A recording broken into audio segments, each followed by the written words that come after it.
Welcome to the Tech Egg. Don't get scrambled. Enjoy the video. In this video, I will show how to make green pesto pasta. Gather 2 cups fresh basil, 1/3 cup pine nuts, 1/2 cup grated parmesan, 2 cloves garlic, 1/3 cup olive oil, salt, pepper, and 12 Oz pasta. Prep basil by washing and drying, toast pine nuts briefly, and measure ingredients. Have a food processor ready and a pot of salted water boiling so you can finish the dish quickly and confidently. I walk you through building bright, herby pesto in minutes. Add basil, garlic, pine nuts, and parmesan to the processor and pulse until coarse. While pulsing, slowly stream in 1/3 cup olive oil to create a silky emulsion. Taste and adjust with salt and pepper, adding lemon juice if you want brightness.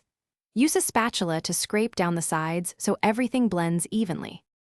Quick recommendation: if you are finding this video helpful, please subscribe and like for more easy cooking tips. On another note, I love darn tough socks for standing in the kitchen because they are comfy and come with a lifetime warranty. They stay snug during long prep sessions too. Check the description for the link and other deals so you can grab a pair if you want. Now let's get back to the video. Bring salted water to a rapid boil and cook 12 Oz pasta until al dente following package directions.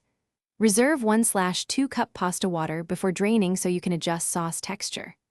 Return pasta to the pot, add 1 cup pesto, and toss vigorously, adding pasta water a tablespoon at a time until silky and clinging.